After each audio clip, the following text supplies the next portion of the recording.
राधे राधे मित्रों, जैसा कि आप सब जानते हैं कि पुरुषोत्तम मास में जब तब दान आदि करने से पुण्य फल की प्राप्ति होती है और इसका श्रवण करने से भी सहस्त्र गुना पुण्य फल की प्राप्ति होती है।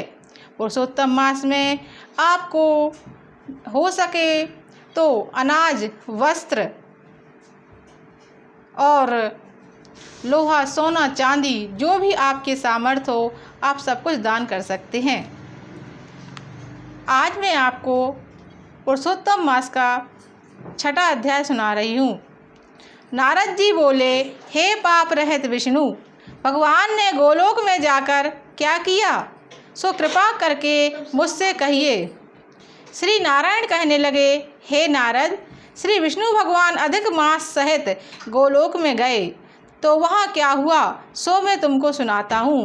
गोलोक में मणियों के खंभों से सुशोभित भगवान धाम, जिसमें मनोहर ज्योति समान दावानल के समान विष्णु भगवान ने दूर से ही देखा।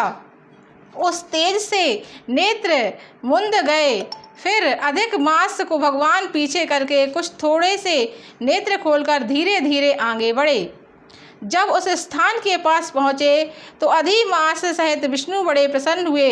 द्वारपाल ने इनको नमस्कार किया। रत्नों के सिंहासन पर गोपियों के बीच में बैठे हुए श्री कृष्ण को रामानाथ श्री विष्णु जी ने नमस्कार किया।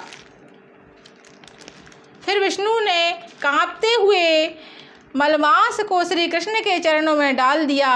तब श्री कृष्ण भगवान कहने लगे कि यह कौन है और इस गोलोक में किस लिए रोता है, क्या इसका दुख कोई नहीं दूर कर सकता। श्री नारायण कहने लगे कि हे नारद, गोलोक के नाथ के वचनों को सुनकर नारायण भगवान ने आसन से उठकर आदि से अंत तक मलमास का सब वृतांत सुनाया। इस प्रकार दुखी रूपी जला हुआ यह मरने को तैयार हुआ। तब दूसरे दयालु पुरुषों से प्रेरित किया गया, वह मेरे पास आया। हे ऋषिकेश, मेरी शरण में आकर दुख जाल से घिरा हुआ बारंबार रोता हुआ और कांपता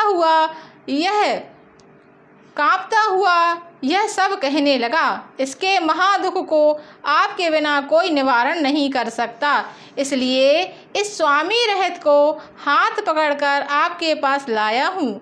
इस प्रकार श्री विष्णु भगवान कह के हाथ जोड़कर श्री कृष्ण भगवान के आगे खड़े हो गए। इतनी कथा सुन शौनकादि ऋषि कहने लगे कि हे सूत जी, विष्णु और श्री कृष्ण का संवाद सब लोगों के लिए उपकार परोपकार करने वाला है। गोलोकवासी श्री कृष्ण ने क्या कहा और क्या किया सो विस्तार पूर्वक कहिए। पुरुषोत्तम मास 6वां अध्याय समाप्त। राधे राधे मित्रों।